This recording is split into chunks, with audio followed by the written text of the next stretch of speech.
यह कहानी एक बहुत ही जिद्दी पैसे वाले आदमी की है। यह आदमी बचपन से ही बहुत जिद्दी और कॉम्पिटिटिव माइंडसेट का था। वो जब कोई भी चीज़ करने की ठान लेता तो उसके पीछे पड़ जाता और कभी भी हार नहीं मानता। इसी स्वभाव के चलते 50 की उम्र तक आते आते उसने कई कंपनियां खोल दी थी और अब वह शहर का सबसे बड़ा उद्योगपति बन चुका था। उसकी कंपनियों में हजारों लोग काम करते थे। यह उद्योगपति एक दिन अपनी गाड़ी में सफ़र कर रहा था। ड्राइवर ने उस दिन गाड़ी में कोई गाना बजाने की बजाय एक सत्संग चला दिया। उस सत्संग में कोई धार्मिक गुरु प्रवचन दे रहे थे। वह कह रहे थे कि आप चाहे जितने हाथ पैर मार लो, आप चाहे कोई भी उपाय कर लो, आप दुनिया में जैसे आए थे वैसे ही दुनिया से विदाई लोगे। गुरु ने इस बात को गहराई से समझाते हुए कहा कि आपने जिंदगी भर जो भी कमाया है या जिसके लिए आपने अपनी पूरी जिंदगी खपा दी है, चाहे वह घर हो, धन हो, शोहरत हो या और कुछ भी, वह सब आप अपने साथ कभी नहीं ले जा पाएंगे।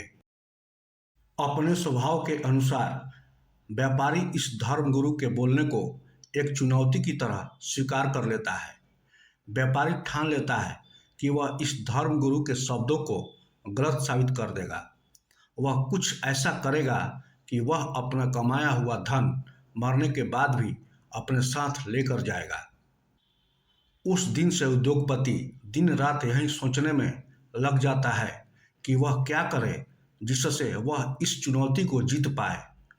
कुछ दिन बीत जाते हैं लेकिन उसे कोई भी ऐसा उपाय नहीं मिलता जिससे वह उस धर्मगुरु की बात को गलत साबित कर पाए। काफ़ी सोचने समझने के बाद वो तय करता है कि वह अकेला ज़्यादा नहीं सोच पाएगा, इसलिए उन सभी लोगों के दिमाग का इस्तेमाल करना सही होगा जो उसकी कंपनी में काम करते हैं।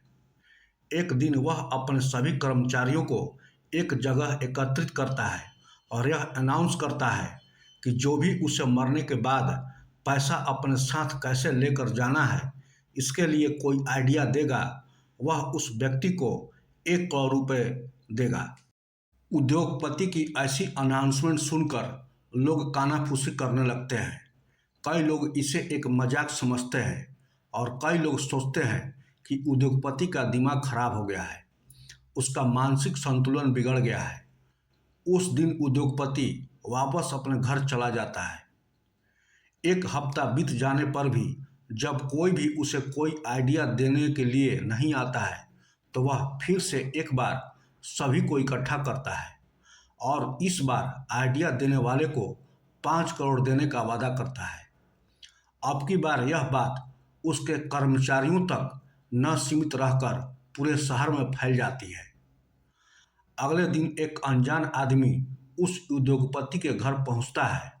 वह कहता है कि मैं आपको वही आइडिया देने वाला हूं जो आप चाहते हैं, लेकिन उसके लिए मेरे कुछ सवालों के जवाब आपको देने होंगे। उद्योगपति की आंखों में चमक आ जाती है। वह सोचता है कि आखिरकार मुझे कोई उपाय मिल ही गया। उद्योगपति उस आदमी से कहता है, पूछो तुम्हें जो पूछना है। आदमी उद्योगपति से पूछता है, क्या आप कभी अमेरिका गए हैं? उद्योगपति कहता है, हाँ, कई बार। तब आदमी पूछता है, आप वहाँ पर अपने पैसे कैसे लेकर जाते हैं? तब उद्योगपति कहता है, मैं एयरपोर्ट पर जाकर उसे अमेरिका में चलने वाले डॉलर के साथ बदलवा लेता हूँ। तब आदमी उद्योगपति से एक के बाद एक कई देशों के नाम बताकर यही सवाल करता है और उद्योगपति उसे हर बार जवाब देता है कि वह उस देश की करेंसी को एयरपोर्ट पर एक्सचेंज करवा लेता है ताकि वहां जाकर वह उन पैसों को अपने हिसाब से खर्च कर पाए।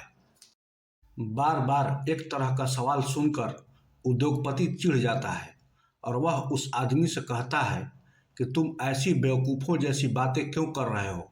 सीधे सीधे मुझे उपाय बताओ कि मैं कैसे अपने सारे पैसे मरने के बाद भी अपने साथ ले जा पाऊंगा।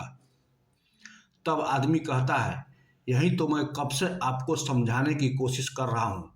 जैसे आप इस देश के पैसे दूसरे देश में इस्तेमाल करने से पहले उस देश के पैसों के साथ एक्सचेंज करवाते हैं, वैसे ही आपको मरने से पहले अपने सारे पैसे स्वर्ग की करेंसी के साथ एक्सचेंज करवाने पड़ेंगे। और स्वर्ग की करेंसी है पुण्य। आप अपने पैसों का इस्तेमाल ऐसे कामों में कीजिए जिनसे पुण्य मिलता है।